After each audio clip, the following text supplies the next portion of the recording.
የእስራኤሎቹ ሜንታሊቲ ችግሩ ምንድነው? የእስራኤል ማለቴ እስራኤል መንግስት አሁን ያለው ሌላውን ህዝብ እንደ ሰው ያይም እኩል እንደ ሰው ያይም። ፍልስጤማውያን ለምሳሌ ፕሮፌሰር ፊንክልስቴን እንደሚጠቅሰው ቨርምን እንደ ተባይ ነው የሚያቸው። ከነሱ ውጪ ያለ እንደ ሰው አይቆጠርም። በዓለም አቀፍ ህግ እንግዲህ ህገወጥ ድርጊት ነው አንድን የአገር መሪ መግደል። ጠቅላይ ሚኒስትር አብይ አህመድ የአያቶላን ግድያ አላወገዙም።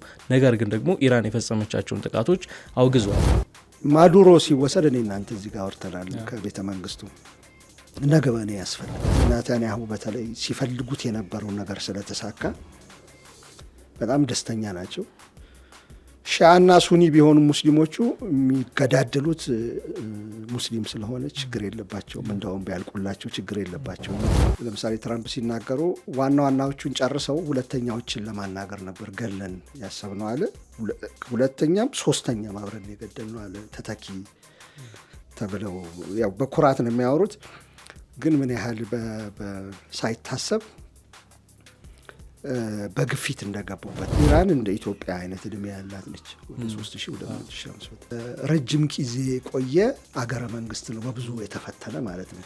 እንዲህ አይነት ሀገር እንደ ኢትዮጵያ ማለት ነው ፈረሰ ስትለው ተለምጦ የሚነሳ ነው። ጦርነቱ ውስብስብ ነው። ኢራን ደግሞ ሳያት የተጨማሪ ማወሳሰብ ፍላጎት አላት። በቀላሉ አትወጡትም አይነት መልእክት ማስተላለፍ ትፈልጋለች። ለዛ ነው ድርድሩን የሚብላ ብዙዎችን አገራት እያስገባች ያለችው ማለት ነው። እዛ ውስጥ እንዳንገባ እንትን ስላለ ኢራን በጣም ብዙ ህንፃዎች ምናምን ወድመዋል። እስራኤሎች በጥቂቱ አሜሪካ እዚህ አካባቢ ስለሆነች ከተመታባትም ድሮኗ ምናምን ነው። F-15 የሚባሉ ጀቶች 3 ወድቀዋል ከአሜሪካ። እዛ ላይ ውግዘት ስናረግ የኢራን ጥቃት ኢንተርናሽናል ህግ ምናምን ጠቅሰው ነው ጠቅላይ ሚኒስትሩ የተናገሩት። ኢንተርናሽናል ህግ አሜሪካና እስራኤል ሲደበድቡ ነው የተጣሰው። በካሬ ከ77 ሺህ ብር ጀምሮ ቅንጡ አፓርትመንቶችን ከሜሪትስ ፕሮፐርቲስ በመሃል ፒያሳ አራዳ ፓርክና ፍሬንድሺፕ ፓርክ ፊት ለፊት 4000 ካሬ ላይ ያረፈውን ኮምፓውንድ አፓርትመንታችን ውስጥ ከባለ 1 እስከ ባለ 3 መኝታ ቤቶችን በ10% ቅድመ ክፍያ ማለትም ከ514 ሺህ ብር ጀምሮ ለሽያጭ አቅርበናል። በዚህ ቅንጡ መንደራችን ውስጥም የልጆች መጫወቻ ስፍራ፣ ጂምናዚየም፣ የከርሰ ምድር ውሃ፣ ስታንድ ባይ ጄኔሬተር እንዲሁም በቂ የመኪና ማቆሚያ ከኤሌክትሪክ ቻርጅ ጋር በአንድ አካቷል። ፕሮቶኮል ሰላምታችን በያላችሁበት የዓለም ዳርቻ ደርሳችሁ የተወደዳችሁ የአንድ አፍታ ቤተሰቦች ከአንድ አፍታ ወደ እናንተ የሚደርሰውና ከአማረ መኮንን ጋር በመሆን የምናዘጋጀው የአንድ አፍታ ትንታኔ ተጀምሯል። የኢራን አሜሪካ እስራኤል ጦርነት 5ኛ ቀኑን አስቆጥሯል። ያን ተከትሎ በርካታ ጉዳዮች እየተነሱ ነው። ከዚህ በኋላ ምን ሊፈጠር ይችላል? አሜሪካ፣ እስራኤል እንደዚሁም ኢራን ራሷ ጦርነቱን ከዚህ በኋላ ለምን ያህል ጊዜ መቋቋም ይችላሉ የሚለው ጉዳይ በርካታ ጉዳዮች እየተነሱበት ይገኛሉ። አሜሪካ ወደዚህ ጦርነት ተጎትታ ገብታለች የሚል ክስም ማባት ይገኛል። ከዚህ በተጨማሪም በዚያው ያሉ የአረብና የመካከለኛው ምስራቅ ሀገራትም ወደ ጦርነቱ ተስበው እየገቡ ይገኛሉ። እነዚህን ጉዳዮች እንደዚሁም ኢትዮጵያ ያዘችውን አቋምም አስመልክተን ሰፊ ጉዳዮች እናነሳለን። አብራችሁን ቆዩ። አሚጎ እንኳን ደህና መጣ።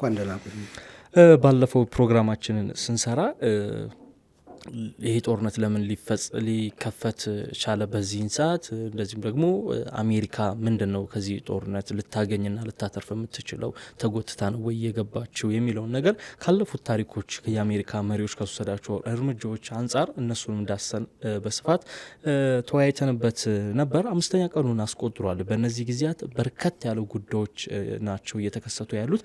120 ሰዓታት ያለማቋረጥ ጦርነቶች እየተደረጉ ነው የሚገኙ።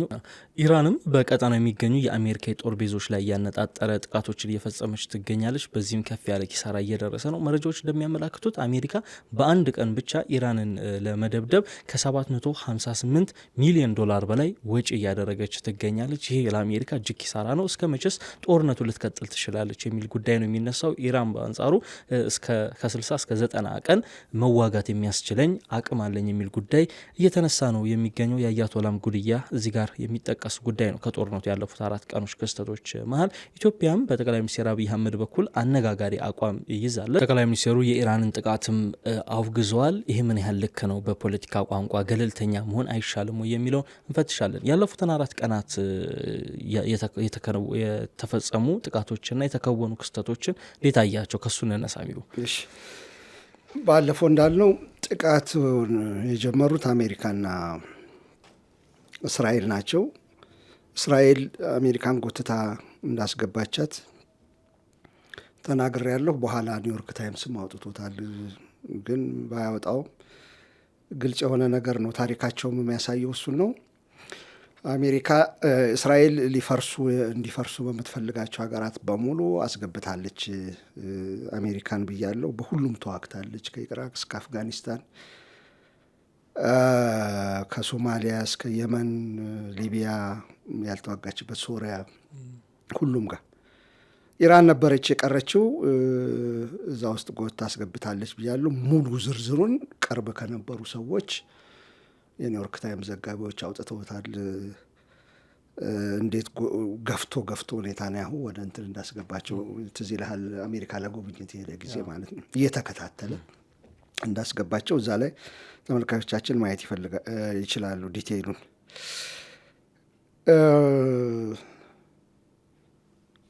ከዛ በኋላ ደግሞ የአሜሪካ መንግስት ባለስልጣናት አስገራሚ ናቸው።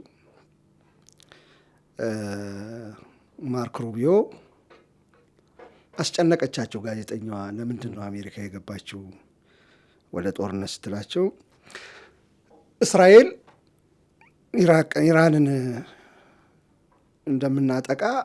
ልታጠቃ እንደሆነ አወቀን አሉ። ከዛ እስራኤል ካጠቃቻት ኢራን መልስ ስትሰጥ አሜሪካን ትጎዳለች ብለን አሰብን። ስለዚህ ቀድመን የኢራንን አቅም ለማዳከም ነው ጦርነት ውስጥ የገባ ነው የሚል አስገራሚ የሆነ መነጋገሪያ የሆነ የዓለም ጋዜጠኞች በተሰበሰቡበት ማለት ነው መልስ ሰጥተዋል። ስለዚህ ለተመልካቾቻችን ለመናገር ከዚህ በላይ ግልጽ ነገር የለም እንዴት እንደገቡ ማለት ነው። ሌላው የእንትን ስጋት ነው። ምንድን ነው የሚባለው? ሬጂም ቼንጅ እና የህልውና ስጋት ነው ለአሜሪካ ምናምን የሚለው ብሎ ተረት እንደሆነ ለማሳየት ነው። እና የእስራኤል ነው ፕሮጀክቱ በዋነኝነት። አሁን ከተጀመረ 5ኛ ቀኑ ነው ዛሬ። ያለፉት 4 ቀናት በመጀመሪያ አሜሪካኖቹ እስራኤሎቹ ከፍተኛ የሆነ ድብደባ ፈጽመዋል። እንደ አሜሪካኖቹ ከሆነ ወሳኝ የተባሉ የጦር የአርጂሲ ኃላፊዎች፣ ክለሪኮች አያቶላ ካሚኒን ጨምሮ የክለሪክስ የመንፈሳዊ መሪ ናቸው። እሳቸው ሮላቸው ይለያያል። ልክ አሜሪካ ውስጥ ሴኔት ምናምን እንደምትለው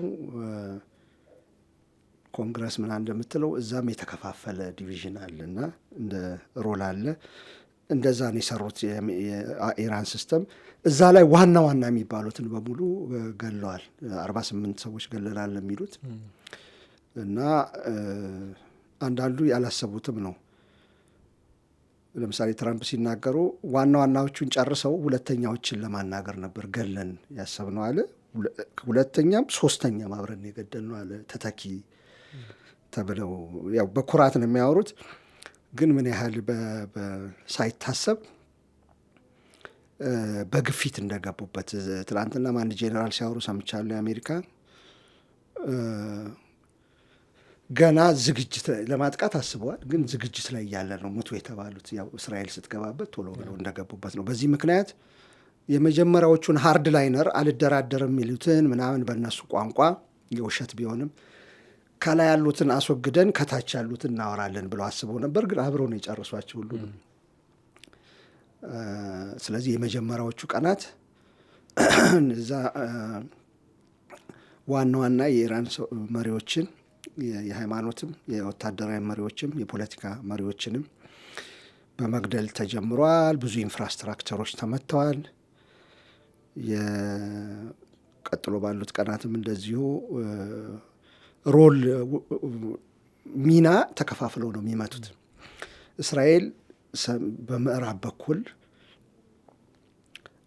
በዋናነት የምትደበድበው በኋላ አመጣበታለሁ ኩርድ አሉበት የሚባሉትን ኩርድ አማጽያን አሉበት የሚባለውን በምዕራብ ከኢራቅ ጋር ከሶሪያ ጋር እና ከቱርክ ጋር የሚያዋስነውን መንደር እንትን አካባቢ ነው። እሱን በዋነኝነት ነው የሚደበድቡት። ለምን እንደሆነ በኋላ አመጣበታለሁ። ከዛ ሁለተኛ የሚያደርጉት የኢራንን የፖሊስ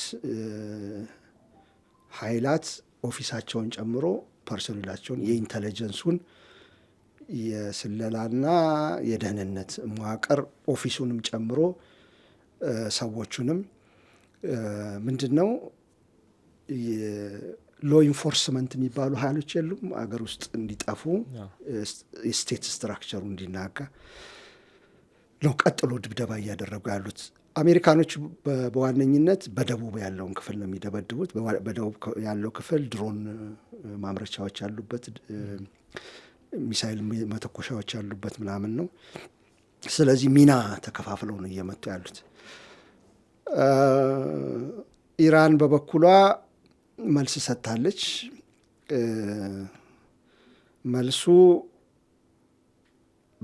በእስራኤልና በአሜሪካ በኩል የተጠበቀው እንደመሰለኝ በፍጥነት መጥቶ በፍጥነት ወደ ድርድር ይገባል፣ ሰዎችንም እናገኛለን፣ እዛው ከኢራን ውስጥ ይቆማል የሚል ነው። ኢራኖቹ ድርድር እምቢ ብለዋል። እስካሁን ከገባንበት ሰዓት የአያቶላ እንግዲያም ቀድሞ ያደረጉት ለዛ ይመስልሃል? አስቀድሞ ወደ ድርድር ለማስገባት በቃ እነዚህ ሰዎች ከላይ ያሉት እምቢ ብለዋል ብለው ከታች የሚመጣ በብርም በስልጣንም እንደልላለን ብለው ነው ያሰቡት።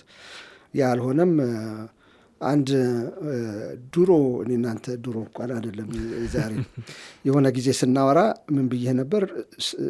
ኢራን እንደ ኢትዮጵያ አይነት እድሜ ያላት ነች። ወደ 3200 ስቴት ስትራክቸሩ ሪዚሊየንት ነው።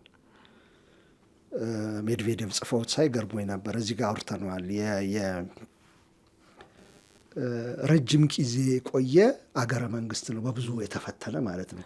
እንዲህ አይነት ሀገር እንደ ኢትዮጵያ ማለት ነው ፈረሰ ስትለው ተለምጦ የሚነሳ ነው። ቢያንስ ለማፍረስ ብዙ ነገር ይፈልጋል። ብዙ አይነት ድብደባ፣ ብዙ አይነት ሴራ ምናምን ሌሎችን ማስገባት በኋላ እንመጣበታል ይፈልጋል። ኢራንና በተቃራኒው እስራኤልማ ጨቅላ ሀገር ገና 75 ዓመቷን ከኢትዮጵያና ከኢራን ጋር ስታነጻጽራ ጨቅላ ልጅ እንደማለች ነች። አሜሪካ በ1776 ነው የተቋቋመችው። እሷም ትንሽ ወደ አዶለሰንስ አካባቢ በዓለም ታሪክ ቢታይ ከጥንታዊ ሀገር ውስጥ የምትገባ አይደለችም። ስለዚህ እሱንም ታያለህ። ሪዚሊየንት ማን ይሆናል ይህን ድብደባ ተቋቁሞ የነዛ የመሳሪያ ክምችት የመሳሪያ ፋየር ፓወር በጣም አለ። እዚህ ጋር ደግሞ ሪዚሊየንስ አለ። ከጉዳት አገግሞ በጉዳት ውስጥ መቆየት፣ በመቀጥቀጥ ውስጥ የመቆየት ደግሞ ሰፊ የሀገር ልምድ አለ። እነሱ ፉክክሮች አሉ፣ እናያቸዋለን። ኢራን ምን እያደረገች ነው? አሁን አካባቢ ያሉ የገልፍ ሀገራት ላይ ያሉ የአሜሪካን አንዴ እስራኤልን ትመታለች፣ የእስራኤል ቴልአቪቭ ምናምን ትደበድባለች። ቀጥሎ በዙሪያ ያሉ ሁሉንም ሀገራት እስካሁን ድረስ ቱርክንና ፓኪስታንን ነው ያላየሁት ስትመታ።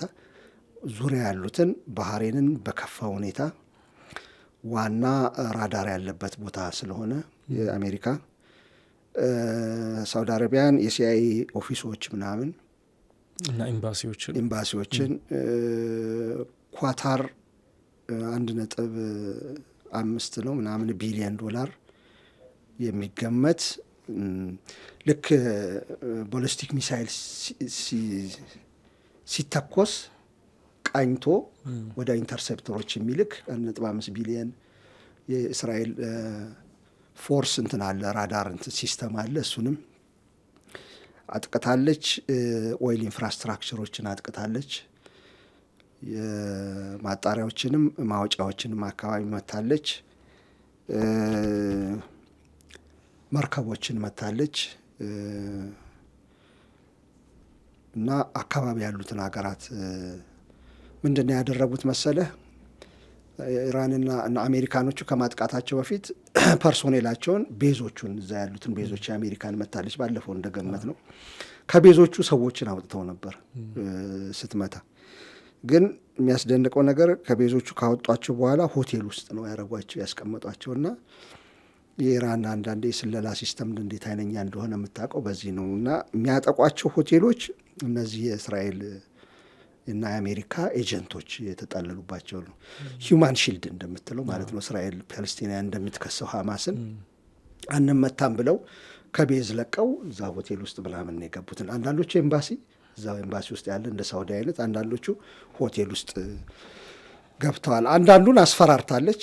ለምሳሌ ማን ነው የሚባለው የዩኤኢ ያለውን እንትን ቡርጂ ነው ቡርጅ ከሊፋ የሚባለው እንዳሉ ስለምታውቅ አንዳንዴ እመታለሁ ብላ ትናገራለች፣ አንዳንዴ መታቸዋለች በቦታ ውስጥ ያሉትን ማለት ነው እዛ ውስጥ ያሉትን እንዲህ እያደረገችው ነች ያለችው። የቅድም እንዳልከው 750 ሚሊዮን ዶላር አካባቢ እስካሁን አውጥተዋል ይባላል። ከዛ በላይ ይመስለኛል። የሰው ካዥዋሊቲ ካየህ ሞት ወደ ኢራኖች ወደ 700 ምናምን ሞቶብናል ብለዋል። ትናንትና አይአርጂሲ ባወጣው መግለጫ ዛሬ ጧት ሳይ 1000 ይደርሳሉ። በየቀኑም ሊጨምር ይችላል። እንትናቸው አንድ አይነት አይደለም። እስራኤል ትንሽ ነው። ባለፈውም ጊዜ እንዲሁ 1000 የ12ቱ ቀን ጦርነት ጊዜ እዛ 1000 ሲሞት እዚህ 12 ነው የሞተው። አሁንም እንደዛው አካባቢ ነው የሚሆነው።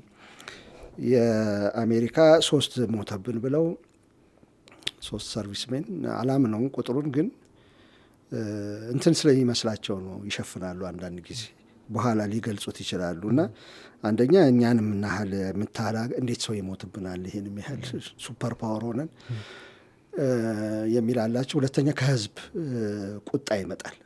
ለምንድን ነው አሜሪካኖች የሚሞቱት የሚለው ሴንሲቲቭ ነው አሜሪካ ውስጥ ማለት ነው። ለእስራኤል ተብሎ የእኛ ልጆች የሚሞቱበት ምንድን ነው የሚለው ድምፅ እስከ ማሳጣት ስለሚደርስ ከዚህ ቀደም ስለታየ በኢራቁ በምንም ጊዜ ለሱም ሊደብቁ ይችላሉ። እና በተለያዩ ቁጥሮች ናቸው ያሉት። እነሱ 3 ይላሉ። ለምሳሌ ታከር ካርለሰን ብዙ ጊዜ እዚህ የምገልጸው እንትን እሱ ከዛ በላይ ነው። ለምሳሌ 9 ምናምን መሞታቸውን ይናገራል። ሌሎች ደግሞ በብዛት ይጠቅሳሉ። እንደውም ከኢራን የሚወጡ ከ100 በላይ ነው የሚጠቅሱት መረጃዎች። በሰው ካዥዋሊቲ በእንትን ነው ኢራን በጣም ብዙ ህንፃዎች ምናምን ወድመዋል። እስራኤሎች በጥቂቱ አሜሪካ እዚህ አካባቢ ስለሆነች ከተመታባትም ድሮኗ ምናምን ነው። F-15 የሚባሉ ጀቶች 3 ወድቀዋል ከአሜሪካ። ፍሬንድሊ ፋየር የሚሉት ድሮም ኢራቅ ውስጥም እንደዚህ ይባል ነበር ይደረግ ነበር። አንድ ጊዜ የእንግሊዝ እንትን የልምምር ላይ የኢራቅ መስሎት ታንኮችን መጥቷል የአሜሪካና ብዙ ኮንትሮቨርሲ ተፈጥሮ ነበር። ትዝ ካለ እንደሱ አይነት ኩዌት ነች የመታችው እና የጣለችው ይላሉ። የጣላት መስሏት ግን ኢራን ደግሞ እኔ ነኝ የመታኋቸው የጣልኳቸው ትላለች። እዚህ ውስጥ ነው ያሉት። ስትራቴጂያቸውን ካየህ ቅድም የእስራኤልና እንትናን ጠቅሻለሁ። የገቨርናንስ ሲስተሙን መጀመሪያ ዲካፕቴቲንግ የሚባለው ነው፣ ሽባ ማድረግ ነው፣ ከላይ ያለውን አመራር መምታት ነው። ከዛ በኋላ ገቨርንመንት እንዳይመስል የፖሊሱን የኢንቴሊጀንሱን ይሄ ሎ ኢንፎርስመንት የሚባሉ እነሱን በሙሉ ማዳከም ነው። ኪያውስ ውስጥ እንዲገባ አገሩ እንዲበጣበጥ ነው ስትራቴጂ ያሉት።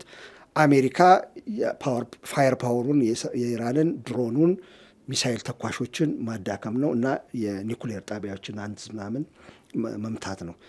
በኢራን በኩል ቅድም ያልኩት ነው እየተደረገ ያለው ዎር ኦፍ አትሪሽን ይሉታል።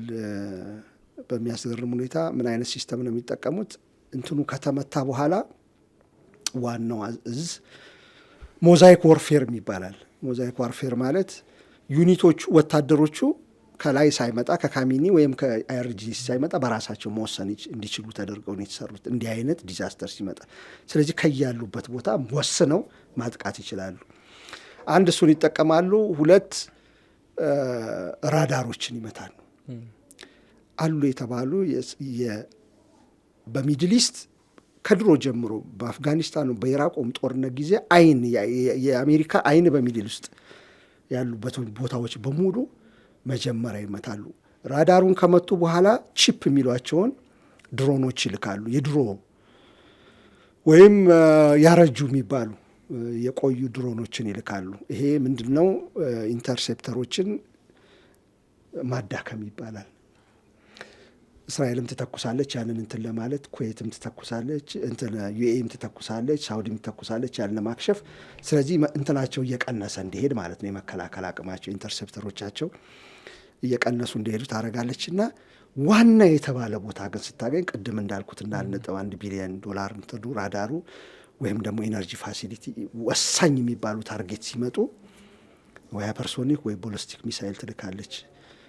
ስለዚህ በራዳር መምታት፣ በአሮጌ በኦልድ ድሮኖች ኢንተርሴፕተሮችን ማዳከምና ዋና ሲባል የቆጠበቻቸውን እንትኖች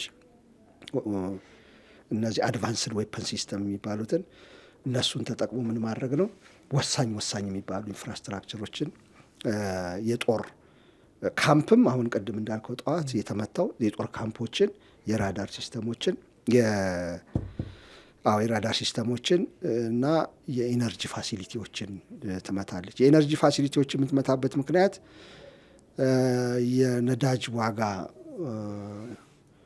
ችግር መጥቶ በዓለም ላይ ካስገደዳቸው የዓለም ሲቃወስ እና እስራኤልን እንትን ወደ ድርድር የሚያመጣቸው ከሆነ የሚለውን ለመጠቀም ነው። እዚህ ስትሬት ኦፍ ሆርሙዝን በዛው ዘግታለች። ነዳጅ 20% አካባቢ ነዳጅ የሚመላለስበት ነው።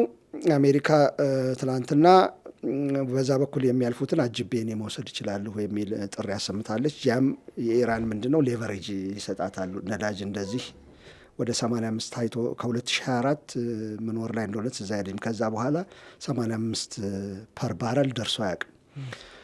እሱ ላይ ደርሷል። አሁን 85 ከቀጠለ ወደ 100 ይወጣል እየተባለ ነው። አንዳንዶቹ አቆመዋል። ሊኩዊድ ለምሳሌ ኤልኤንፒ የሚባለው ኤልኤንጂ ሊኩፋይድ ናቹራል ጋዝ የሚባለውን እንትና ኩዌት የምታመርተውን አቁም ያለው ብላለች። በዚህ ምክንያት በኢራቅ በኩል አድርጎ በኩርዶች ምድር አድርጎ የሚወጣ ሌላም በቱቦ የሚሄድ ነበር እናቆማለን የሚል እንትላለ። ሳውዲ አረቢያ እንደዛ እያለች ነው አሁን። ስለዚህ ያ ሌቨሬጅ ይሰጣኛል። $100 ምናምን ከገባ ዓለም ስለሚቃወስ ወደ ድርድር ሊመጡ ይችላል። ጫና የማሳደር ጉዳይ ይታያል። እስካሁን እንግዲህ በሰፊው ስናየው ይሄን ይመስላል እና የመስፋቱን ጉዳይ ማንሳት እንችላለን። እንደው ከመስፋቱ በፊት ቅድም አንድ ያነሳው ነገር ነበር። ይሄ ከሟቾች ጋር የተገናኘ ሪፖርቶችን እያየን ነበረ። በኢራን በኩል ንጹሐንና አብዛኞቹ ደግሞ ህጻናትና ተማሪዎች ላይ ያነጣጠሩ ጥቃቶችን ሲፈጸሙ እናያለን። ይሄ ምናልባት እስራኤል የምትከተለውን እስራኤልና አሜሪካ እየተከተሉት ያለውን ስልት አያሳይም? ምክንያቱም አሁን ኢራን ጥቃት በምትፈጽምበት ሰዓት ብዙ ጊዜ ኢላማቸውን ያነጣጠሩ ኢላማቸውን ማለት ወታደራዊ ሊሆን ይችላል፣ አንተ የጠቃቀስካቸው ኢነርጂዎች ላይ ያተኮሩ ናቸው። የእስራኤል ዓላማ ግን ከነዚህ ከእስራኤል ወታደራዊ አካባቢዎች ባለፈ ንጹሐንን ያነጣጠሩ ናቸውና ይህን ጉዳይ አንሳና በዛ ውስጥ ስለ ጦርነቱ መስፋፋት ምንድነው የሚለያዩት? አሜሪካ አካውንታቢሊቲ በሰፊዋል ሮበስት የሆነ ሲስተም አለ። መሪዎች በጋዜጠኛም በፍርድ ቤትም እሳት ላይ ሊጣዱ ይችላሉ። ዝም ብለህ ፈጽመህ የምታልፈው ነገር አይደለም። ሲአይኤ በለው ኤፍቢአይ በለው ዋና ፕሬዚዳንትን በለው ፍርድ ቤት ተነስቶ የዋና ፕሬዚዳንትን ያግዳል ውሳኔ።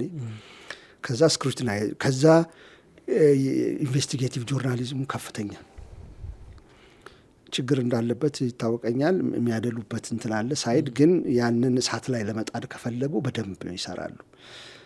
እና የሂውማን ራይት ጉዳይም ያስጨንቃቸዋል። የእስራኤሎቹ ሜንታሊቲ ችግሩ ምንድን ነው? የእስራኤል ማለት የእስራኤል መንግስት አሁን ያለው ሌላውን ህዝብ እንደ ሰው አያይም፣ እኩል እንደ ሰው አያይም። ፍልስጤማውያን ለምሳሌ ፕሮፌሰር ፊንክልስቴን እንደሚጠቅሰው ቨርምን እንደ ተባይ ነው የሚያቸው። ከነሱ ውጭ ያለ እንደ ሰው አይቆጠርም። ከዚህ የሄዱ የኛ ሀገር ሰዎችን አይታደማቸውን ቀርተው ሲያፈሱ ያን ጊዜ እና ሌላው ህዝብ ሌላው ህፃን በአይሁድ መጽሐፍ ውስጥ 2 መጽሐፎች አለችው፣ ቶራህና ታልሙድ የሚባል አንዱ የህግ ነው። አንደኛው በኋላ እንትኖች ትልልቅ ሰዎች እንደ ሐዲስ እንደሚባለው እንደ እንደ ምንድን ነው እንደ እስልምና ከቁርአን ውጭ እንደተጻፉት እንትኖች በየጊዜው ራባዮች የሃይማኖት አባቶች እያሻሻሏቸው የሚመጡ እየጨመሩባቸው የሚመጣም ሌላ አላቸው፣ ህጎች አላቸው። ታልሙድ የሚባል ቶራህ ዋናው የህግ መጽሐፋቸው ነው እና በዛ ውስጥ ብቻ የሚገኝ አማሌክ የሚሉትን አንድ ጎሳ አለ። እንደው እንትኑን ለተመልካቾቻችን ለመግለጽ ነው። በመጽሐፍ ቅዱስ ሙሴ ቀይ ባህርን አሻገራቸው ወደ ከነአን ምድር ሲሄዱ የሚል ጽሑፍ አለ። እየሄዱ እያለ እንደዚህ በአርብቶ አደርነት የሚኖሩ አማሌክ የሚባሉ እንትኖች ነበሩ። ከፍተኛ ጉዳት አደረሱባቸው እስራኤልን። አሁን ከዛ ከመጽሐፍ ቅዱስ ጥቅስ እየጠቀሱ ማንኛውም ከእስራኤል በተቃራኒ የቆመ ሀገር አማሌክ ነው። በእነሱ ማለት መጥፋት አለበት ነው የሚሉ መጽሐፋቸው። ሕፃን የለም፣ ሆድ ውስጥ ያለ የለም፣ ምን የለም፣ ገና ጽንስ የለም። አማሌክ ከሆነ መጥፋት አለበት፣ እስራኤል ሊያጠፋ ስለሆነ። እነዛን ሕፃናት የኢራንን ሕፃናት እንደ አማሌክ ነው የሚያዩዋቸው። የፓሌስቲናውያን ሕፃናት እንደ አማሌክ ነው የሚያዩዋቸው። ይሄ ሜንታሊቲያቸው ነው፣ የሰረጸ ነው ጭንቅላታቸው ውስጥ ማለት ነው። ስለዚህ ለግድያ ሕፃናትን ለመግደል መጽሐፍ ቅዱስን ነው የሚጠቅሱት። አሁን ይባስ ብሎ የአሜሪካ ኤቫንጀሎችም እዛ ውስጥ ገብተውበታል። የተመረጥን ህዝቦች ነን ነው። የተመረጡ ህዝቦች ናቸው። ስለዚህ ማንኛውም ነገር ማድረግ አለባቸው። ስለዚህ ጫጫታውን የማታየው ለዛ ነው። አሜሪካ ሌላ ሀገር 157 ሕፃናት ገለህ ትምህርት ቤት ማር፣ ሌላው አውሮፓ ብለህ በጭንቅላት አስበው እንዴት ይርገበገብ እንደነበረ አሜሪካ ውስጥ። አሁን የእስራኤል ክፉ በሽታ የመንግስቱ ክፉ በሽታ የተጋባባቸው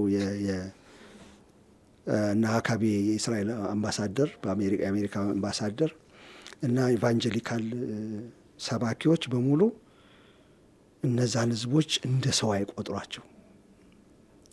በዛ ምክንያት ነው ዝም 157 ገለው። አሁን አንተ አነሳው የዌስተርን ሚዲያ አንዱ አትላንቲክ በል፣ ኒውዮርክ ታይምስ በል፣ ዎል ስትሪት ጆርናል በል፣ ማናቸው ዋሽንግተን ፖስት በል፣ ምናቃቸው ዘጋርዲያን በል፣ አርስት አላረጉትም የእነዚህን ሰው ህጻናት መሞት ማናቸውም ማለት ነው። ተገልብጦ አሜሪካውያን ቢሆኑ ካን ኢማጂን ተገልብጦ እንደ ሰው እንደዛ ሲሆኑ ሰው ናቸው ማለት ነው። ሌላው ከሆነ እንደ ተባይ ነው የሚቆጠሩ። በዛ ምክንያት ነው፣ በዛ ልዩነት አለ እና እንደ ሰው ስለማያቸው ባገኙት መሳሪያ ባገኙት እንትን ጨፈጨፈቸዋል። ተጠያቂነትም የለ ምናምን። ይሄ በቃ ተለምዷል። አሁን በፍልስጤማውያን ለምደነዋል። አሁን ኢራን ላይም እንደዛው ቀጥሏል። በዛው ተንተርሼ ይሄ ጦርነት ወዴት ነው አካሄዱ የሚለውን ልይ አሁን ተመልካዮቻችን ካስተዋሉ ብዙ ሀገራት እየገቡበት ነው። የተፈራውም እሱን ነበር። ትራምፖች ባለፈው ጊዜ ስልህ እየመከሩት ነው። አንዴ ከተጀመረ ይሄ ነገር በጣም ከፍተኛ መስፋፋት ሊያሳይ ይችላል። ከቁጥጥር ውጪ ከአሜሪካ ቁጥጥር ውጪ ሊሆን ይችላል።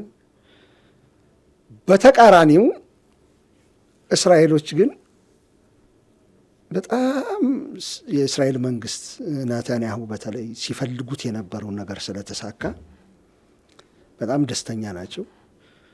ሺአና ሱኒ ቢሆኑ ሙስሊሞቹ የሚገዳደሉት ሙስሊም ስለሆነ ችግር የለባቸውም። እንደውም ቢያልቁላቸው ችግር የለባቸውም። እና አንዱን ወገን ይዘው ግን በአንድ ድንጋይ ሁለት ወፍ እየመቱ ነው እና ለአሜሪካኖቹ ግን የዓለም ፖሊስ ነን ስለሚሉ ተው የነዳጅ ዋጋ አሁን የወርቅ ዋጋ እየታየ ነው። የዳይመንድ የሲልቨር የነዳጅ ዋጋ ከፍተኛ መናጋት ሊፈጥር ይችላል። አሜሪካ ገበያ ላይ ስቶክ ማርኬት ላይ በጣም በሚያስገርም የአሜሪካ ስቶክ ማርኬት ያሽቆለቆለ ሲሄድ የእስራኤል ከፍ እያለ ነው። ትላንት እንትኑ ብታዩ ማለት ነው። እና አሁን እየሰፋ ይሄዳል የሚለውን ለማሳያ ትላንትናና ዛሬ በስፋት ሲወራ የነበረው ትራምፕ 2 የኩርድ አማጽያኖችን አናገሩ። እንግዲህ ኩርዶች ማለት ሀገር አልባ ናቸው። በኢራን ወደ 8 ሚሊዮን ኩርዶች አሉ ሰሜን ምስራቅ አካባቢ። በኢራቅ በቱርክ ከፍተኛ ቁጥር ነው 18 ሚሊዮን አካባቢ አለ በምስራቅ። የኢራቅ ጫፍ ላይ ያሉ ሰሜን ላይ 2 ሚሊዮን አካባቢ፣ በሶሪያም ሰሜን ላይ ጫፍ ሰሜን ምስራቅ አካባቢ 5 ሚሊዮን አሉ። ከዛ የተበተኑ ደግሞ በዓለም ላይ ወደ 2 ሚሊዮን አጠቃላይ ወደ 35 ሚሊዮን አካባቢ ኩርዶች አሉ። ራሳቸውን ችሎ አገር መሆን ይችላሉ ማለት ነው? አዎ ይችላሉ። አላማችም አላቸው። እንዴት አድርገው ወሰዳቸው መሰለህ? ዘ ግሬተር ሶማሊያ ፕሮጀክት የሚባለው ዚያድ ባሬ መጀመሪያ እሱ ተቀበለው እንጂ እንግሊዞች ናቸው ያነሱትና የእሱ አይነት ጅቡቲ ውስጥ ሶማሌዎች አሉ። የእኛ ኡጋዴን የሶማሌ ክልል ሶማሌ አለ። ኬንያ ኖርዘር ፍሮንቲር ላይ ሶማሌ አለ። ሶማሌ ራሷ ላይ ሶማሌ አለ።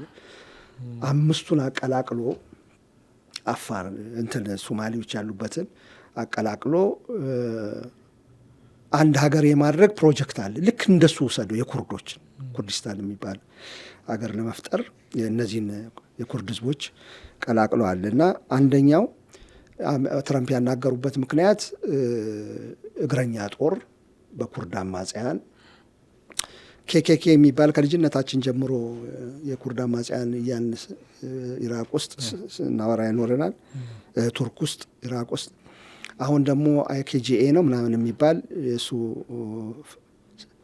ተስፈንጣሪ ቡድን አለ እንትን ውስጥ በጣም የታጠቀ ነው ኢራን ውስጥ። ቅድም ያልኩህ እስራኤሎች ያንን ቦታ የሚደበድቡበት የኩርዱን ቡድን ለማጥፋት የኩርዱን ቡድን መንገድ ለመጥረግ ኢራንን ነው የሚደበድቡት። የኢራን ዘብ ያለበትን የኢራን ኢንፍራስትራክቸር ያሉበትን ሲያጠፉላቸው ኩርድ በእግር መግባት ይችላል ማለት ነው በዛ በኩል ወደ ኢራን ወደ መሀል። እና አንዱ ዓላማ እሱ ነው። ትራምፕ ትናንትና ያናገረበት ምክንያት አንዱ ነው። የውክልና ጦርነት ማለት ነው በግልጽ ለማድረግ የአሜሪካ ወታደሮቿን ሳክሪፋይ ማድረግ አትፈልግም። በተቻለ መጠር ቆጥባ ገንዘብ ተቀብሎ ረጅም የሀገሩን ጥቅም የማያስከብር እንትን ስላለ በየሀገሩ ስላለ ኩርዶችን ሶሪያ ላይ ተጠቅማቸዋለች፣ ኢራቅ ላይ ተጠቅማ ትታቸው ወጥታለች። ይቆጩ ነበር። ከእንደገና ሶሪያ ላይ ስጠራቸው መጥተዋል። ሶሪያ ላይ እንደውም አንድ ሪጅን ተሰጥቷቸዋል፣ ተመስገን ነው። አሁን ደግሞ እንደዚህ አይነት ቃል ገብተው ሊያዋጓቸው ነው ከኢራን ጋር። ስለዚህ ኩርድ ሲዋጋ ከኢራን ጋር ማንን ይነካል? ቱርክ ውስጥ ያለ ኩርድ፣ ሲሪያ ውስጥ ያለ ኩርድ፣ ኢራቅ ውስጥ ያለ ኩርድ። ኢራቅ ውስጥ የኢራን ደጋፊዎች አሉ። የሂዝቦላ የሚባል ደግሞ እዛ ከሊባኖስ ካለው ውጭ ሂዝቦላ ኢራቅ ውስጥ አለ። 3 ቡድኖች አሉ ኢራን የሚደግፉ። እነሱ እዛው ውጊያ ይጀምራሉ ማለት ነው። ቱርክም ውስጥ ጣይብ ኤርዶጋን የኩርዶችን አንዱን ቢደግፈው ግን ተጠናክረው መውጣታቸውን ደግሞ አይደግፉ። ምክንያቱም አገር ሊሰሩ ነው ከቱርክም ወስደው። ስለዚህ እየሰፋ እንዴት እንደሚሄድ አስበው። አሁን እየተወራ ያለው በዋነኝነት እሱ ነው። ሌላ ግን ሁቲ አማጽያን ሳውዲ አረቢያ ከገባችበት አልነቃትም እያሉ ዛቻ አይቻለሁ። ሂዝቦላ ድሮን ስዊሳይድ ቦምብ ስዊሳይድ ድሮንስ ተጠቅሟል። ሀይፋን አጥቅቷል። ከባድ ምት ደርሶበታል። ሂዝቦላ የተዳከመ ቡድን ነው። አሁን በዛ ላይ ከሊባኖስ መንግስት ጋር ያለው ውጥረት ገና አልረገበም እና የሚሳተፍ አይደለም በስፋት። ቅድም ያልኩት ኢራቅ ውስጥ የኢራን ደጋፊዎች አሉ። እነሱ እዛው ከኩርዶች ጋር ሊዋጉ ይችላሉ ወይም ደግሞ ሊያሰፉት ይችላሉ። ከዛ አልፎ የሚያስገርመው ነገር እንግሊዝም እየገባች ነው። ተጎትታ ገብታለች እንደ አሜሪካ። ዲያጎ ጋርሻ የሚባለውን እንትኗን እሰጣለሁ ብላለች። በፊት ኬር ስታርመር የሚባለው የእንግሊዙ ጠቅላይ ሚኒስትር ሲገዳደር ነበር። አልሰጥም ምናምን ሲል ነበር፣ አንገባም እያለ። በኋላ ግን ቆጵሮስ የሚገኝ የእንግሊዝን እንትን መታች ኢራን። እና እንዳውም እየገረመኝ ነበር፣ ለምንድን ነው ኤስካሌት ማድረግ የፈለጉት? አሁን በእኛ ተርም ነው እያሉ ነው። በፊት ኤስካሌት አታድርጉ ምናምን ዝቅና አድርገው ምናምን ጦርነቱን የኢራን ጥያቄ ነበር። አሁን ደግሞ ጭራሹኑ ያበዙት ያሉት እነሱ ናቸው። ሁሉንም ማስገባት አካባቢውን ይሄ ኮስት አለው።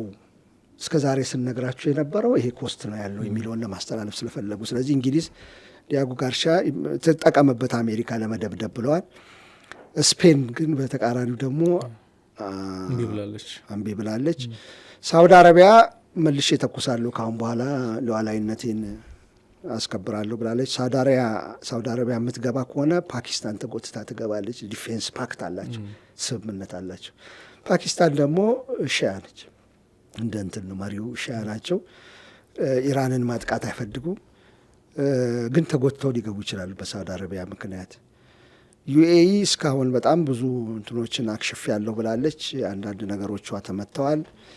ቅድም ያላነሳ ነው ዓለም እንዴት ሊረበሽም ይችላል የሚለው ላይ ጋዙ ላይ ያተኮርን እንጂ ኦይሉ ላይ ያተኮርን እንጂ ሌላኛው ነገር በጣም የተረበሸው ትራንስፖርት ነው፣ ኤር ትራንስፖርት። ይህን ያየኸው ይመስለኛል በብዛት ማለት ነው። በተለይ ኤሚሬትስ ሀብ ነው፣ የቢዝነስ ማዕከል ነው እና የዓለም አካፋይ ላይ ስለሚገኝ ደግሞ እዛ በኤሚሬትስ አድርገው የሚሄድ በጣም ብዙ አውሮፕላን ያሉ ተቆጥሮ አያልቅም። ሻት አረገ፣ ተዘጋ። ሪያድ እንደዛ ነው፣ ሳውዲ አረቢያ እንደዛ ነው። በጣም ብዙ ቆጥሬ ያልጨረስኳቸውም ያቆሙ ፍላይቶች ማለት ነው። ትላንትና እንደውም በከፊል ጀምረዋል የሚል ነገር አሁን በከፊል ስምምነትም አለ ይባላል ከኢራኖቹ ጋር ሲቪሊያን እንትን ለማጥቃት ግን ጀምረዋል ይባላል። እሱም አንድ ዓለምን ወደ እንትን የሚከት ነው ከነዳጅ በተጨማሪ ማለት ነው። እና ስፔንም ቅድም እንዳለው ቤዜን አልሰጥም ብላለች።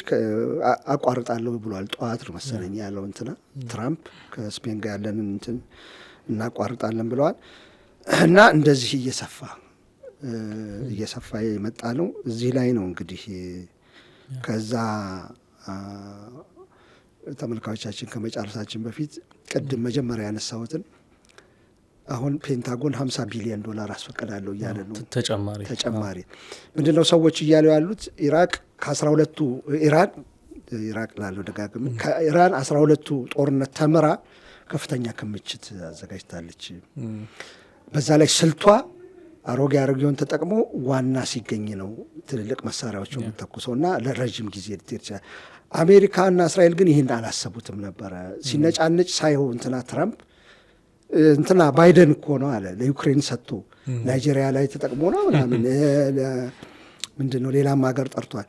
እዛ በታትኖት ጨረሰብን ሲል ስሰማው ቀድሞ እነዚህ ሰዎች ሊዳከሙ ይሆን እንዴ በመሳሪያ ኢራንም ፍላጎቷ እሱ የሆኑ ምክንያቱም በኃይሊ ጦርነት እያረክ ነው ማለት መሳሪያ መስራት አቆምኩ ማለት አይደለም። እና በጣም ፕሮዲውስ እያደረጉ ነው ይባላል ኢራኖቹ። አሜሪካኖቹ ደግሞ ኮንትራት እየፈለጉ ነው የግል እንትኖችን የሚያመርቱላቸው ማለት ነው። ስለዚህ በዛም ይወሰናል ምን ያህል ከዚህ በኋላ ይቀጥላል የሚለው። እሱን ካነሳው በኋላ ወደ ሀገራችን ልምጣ። መጨረሻው ግን ከእሱ ጋር ሊያዝ ይችላል ብዬ ነው። አብረ የጠቅላይ ሚኒስቴሩ መልእክት ታያይዘዋል። ቅድም ሳውዲ አሁን ጥቃት ለመፈጸም ሁላ እርምጃ ከዚህ በኋላ ወስዳለሁ በማለት እየዛተች ትገኛለች። ሳውዲ ደግሞ እርምጃ የምትወስድ ከሆነ እዚህ እኛ ቀጠና ያለው የሀውቲ ታጣቂ ኃይልም እርምጃ እንደሚወስድ እየተናገረ ነው የሚገኘው እና የመካከለኛው ምስራቅ ጉዳይ በቀጥታ የሚሆን በተዘዋሪ እኛ ካለንበት የአፍሪካ ቀንድና የቀይ ባህር ቀጠና ጋር የሚያያዝ ነው እና የጠቅላይ ሚኒስቴሩ መልእክት ከዛ አንጻር ብናየው በዓለም አቀፍ ሕግ እንግዲህ የህገወጥ ድርጊት ነው አንድን የአገር መሪ መግደል። ጠቅላይ ሚኒስትር አብይ አህመድ የአያቶላን ግድያ አላወገዙም፣ ነገር ግን ደግሞ ኢራን የፈጸመቻቸውን ጥቃቶች አውግዘዋል እና እነዚህ ሁለቱን አያይዘህ ብታያቸው ደስ ይላል። በተለይ መጀመሪያው ጥሪያቸው ላይ ይመስለኛል የሚወገዘው ነው። ኩዌትና ኳታር ነው እንግዲህ ያሉት።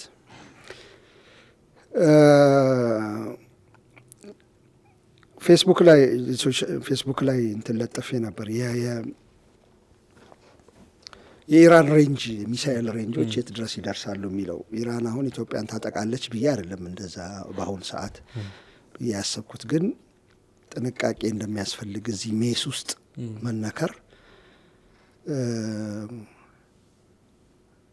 ከመነከራችን በፊት ኢትዮጵያን ከማስገባት በፊት ጥንቃቄ እንደሚያስፈልግ ምክንያቱም ቤታችን ውስጥም እሳት አለ፣ ብዙ እሳት ለማስገንዘብ ነበረ።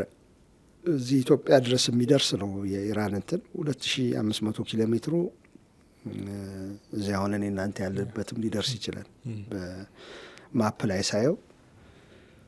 እሱ ሳይሆን ዋናው ነገር እንትኑን ለማስገንዘብ ነበረ።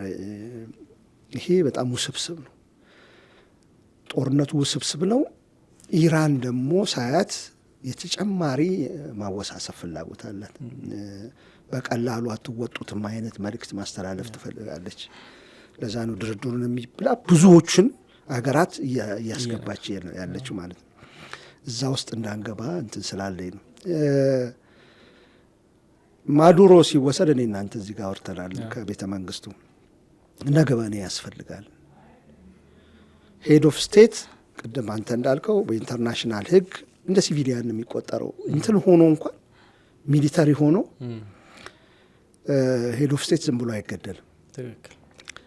እና እሱን ሲገሉ ነገ እኮ እኔም መሪ ነኝ የዚህ ሀገር፣ ዝም ብሎ በቃ ከዓለም አቀፍ ሕግ ጥሰው ቢገሉኝ ብሎ ማሰብ ያስፈልጋል። የፈለጉትን ስለሚፈጽሙ ኢንተርናሽናል ሕግ ስለማይገዛቸው ሁልጊዜ ወዳጅነት አይቀጥልም።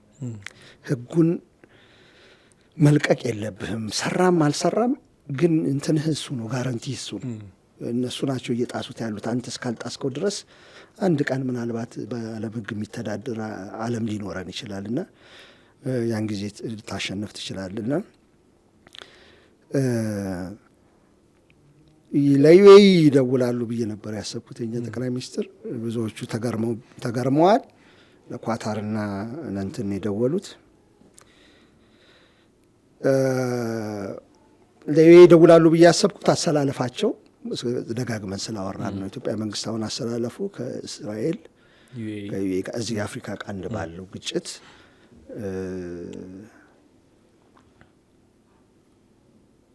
ግጭት ጋር ተያይዞ ሱዳን ላይ ባለው በተለይ ጋር ተያይዞ ከዩኤኢ እስራኤል ጋር ነው። ለሳውዲ አረቢያ ያልደወሉበት ምክንያት ይገባኛል። አሁን ባለው አሰላለፍ ተቃራኒ ስለሆነች ነው። ሳውዲ አረቢያ ግን ተመታለች። ሳውዲ አረቢያም ለምን አስፈለገ ብዬ ግን ጠየቅኩ። ለነዚህ ሁለት ሀገራት መደወል ምን አስፈልግ? ኬንያና እኛ ነን የደወል ነው። ምንድን ነው? የአውሮፓውያኑ ይገባኛል፣ አሜሪካውያኑ ይገባኛል። ኢትዮጵያ ደግሞ እንደዚህ አይነት ቀውስ ውስጥ ገለልተኛ ነው አቋሟ። ብዙ ጊዜ ውጭ እንትኗና አይተን ምን ብለን ሰከን ብለን ነው ውሳኔ የምናሳልፈው። የመካከለኛው ምስራቅ ግጭት ውስጥ በአብዛኛው አብስቴን እጃችንን አውጥተን ያለ ነው። አሁን ምናልባት ተቀይሯል ጉዳዩ፣ ችግሩ አጠገባችን መጥቷል። የቀይ ባህር ምናምን ጉዳይ አለ። ዝም ብለን አንቀመጥም ማለት ይቻላል። ግን ምንድን ነው ረቡ ፋይዳው የሚገኘው ጠላት ከማብዛት በቀር? ቀይ ባህር ላይ እንውጣ እያልክ ቀይ ባህር አጠገብ ሁቲ አለ የኢራን እንትን። ከዛ አንደኛ ቀይ ባህር ለመውጣት ለምንድን ነው የምትፈልጉት ሲባል የኢትዮጵያ መንግስት ምንድን ነው የሚለው? እዚህ ጅቡቲ ላይ ኤክስፖርት ኢምፖርታችን ጅቡቲ ላይ 98% እዛ ላይ እንትን ያለ ነው። 95 በለው 98 ግን ሴፍ አይደለም ከባህር ለሚነሳ ጥቃት። ሁቲ ያለ እኮ እዛ አካባቢ። ቀይ ባህር ላይ ወጥተህ ኢንፍራስትራክቸርን ዘርግተህ በደንብ ከሁቲ ጋር መከላከል እየቻልክ ማስቆጣት አንድ ነገር ነው። ችግር ላይኖረው ይችላል። በኋላ ከሌላውም ተባብረህ ምናምን ልታረግ ትችላለህ። እሱም ጠብ ቢሆንም ማለት ነው፣ ሰላማዊ ባይሆንም። ግን አሁን እዚህ ውስጥ ባለንበት ሁኔታ ምንድን ነው ረቡ ፋይዳው ምንድን ነው የሚለው እስካሁን ጥያቄ እንደሆነብኝ አለ። ይሄ እነዚህ ሀገራት ወሳኝ የኢትዮጵያ ወዳጅ የሚባሉ ማለት ነው። የምንገናኝባቸው ነገሮች አሉ። ኳታር አላት፣ እዚህ ኢንቨስትመንትም አላት። ግን እንደዚህ ጥልቅ ብለህ አንዱን ወገን እስክታስከፋ ድረስ እንዴት የተጣበቀ ግንኙነት ያለን አይደለንም። እና ለምንድን ነው ወይስ ኢራን በዚህ አይነት ትደክምና ትፈርሳለች፣ ስለዚህ ከአሁን በኋላ ስጋት አትሆንም የሚል ስሌት ተሰልቶ ነው በቤተ መንግስት በኩል ላይሆን ግን ይችላል።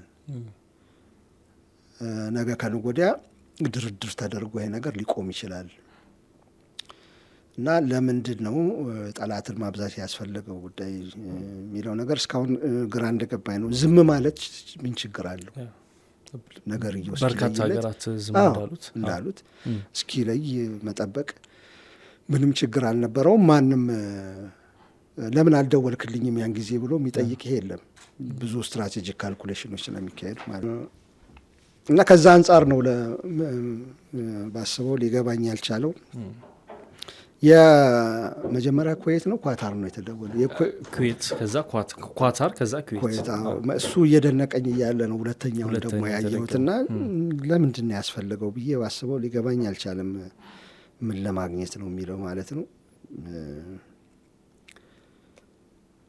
እና እኔ ሌላ ስሌት ሊኖር ይችላል እዛ አካባቢ ያሉበት ምክንያት እኔ ግን አላገኘሁትም ባስበው ማለት ነው። ለምን ጠላት እንደምናበዛ ብቻ ነው እንትን ያለኝ። እነዚህ ድሮም ወዳጃችን ከሆኑ በቃ ወዳጅ ነው ብለህ ዝም፣ ግን ሌላ አንድ ተጨማሪ ጠላት ማብዛት አያስፈልግም። በዛ ላይ ውግዘት ስናረግ የኢራን ጥቃት ኢንተርናሽናል ሕግ ምናምን ጠቅሰው ነው ጠቅላይ ሚኒስትሩ የተናገሩት። ኢንተርናሽናል ሕግ አሜሪካና እስራኤል ሲደበድቡ ነው የተጣሰው። አስቀድሞ ፕሪሚቲቭ ስትራይክ ተብሎ እስኪገረሙ ድረስ የኦማን አደራዳሪዎች በቃ ልንደርስ ነበር እኮ ስምምነት ላይ እስኪሉ የሰው እንትን አልፈው ያጠቁትን ዝም ብለህ የኢንተርናሽናል ሕግ የሚሰራው ኢራን ላይ ሲሆን ነው እንደ የሚል ጥያቄ ያስነሳል። ኢራን ስታረገው ነው ወይ የሚለው ጥያቄ ለእኩል መስራት አለበት ለሁሉም ሀገር እየተመረጠ ሳይሆን እሱንም ስለሚያስነሳ ፍትሐዊም መስሎ አልታየኝም እሱን ማድረግና ከዚህ አንጻር ነው ማየው የኛን መግለጫ የኢትዮጵያ መንግስትን መግለጫ ማለት ነው። በሚገባ ነው ያነሳው። በርከት ያሉ ትችቶችም ነው የሚነሱት። ኢትዮጵያ በስፋት የምትታወቀው ከበፊትም ጀምሮ እንደዚህ አይነት ጉዳዮች ላይ ገለልተኛ አቋምን በስክነት በመያዝ ጉዳዮችን ነው የምትታወቀውና እንዲህ አይነት ነገሮች ላይ ቀድሞ አቋም መያዝ ዋጋ ያስከፍላል የሚሉ ድምጾች ይስተጋባሉ። በመካከለኛው ምስራቅ ያለውን ቀውስ ነውጥ ቃኝተነዋል። ወደፊት ምን ሊከሰቱ ይችላሉ እና አሜሪካና እስራኤል በጋራ በቅንጅት ምንድነው እያቀዱት ያለው የሚለውን ነገር በተለይ ከዚህ ከኩርድ ታጣቂዎች ጋር አያይዘ ያነሳው ነገር በጣም ኢንተረስቲንግ እና ምናልባትም በቀጣይ በስፋት ልንወያይበት የምንችል ጉዳይ ነው። የዛሬውን እዚህ ላይ እንቋጭ። የተወዳችሁ የአንድ አፍታ ሚዲያ ቤተሰቦች እንግዲህ የዛሬው የመካከለኛው ምስራቅ አሁናዊ ሁኔታ ላይ ያተኮረው ዝግጅታችን ይመስል ነበር። አብራችሁ ስለቆያችሁ እናመሰግናለን። መልካም ቆይታ።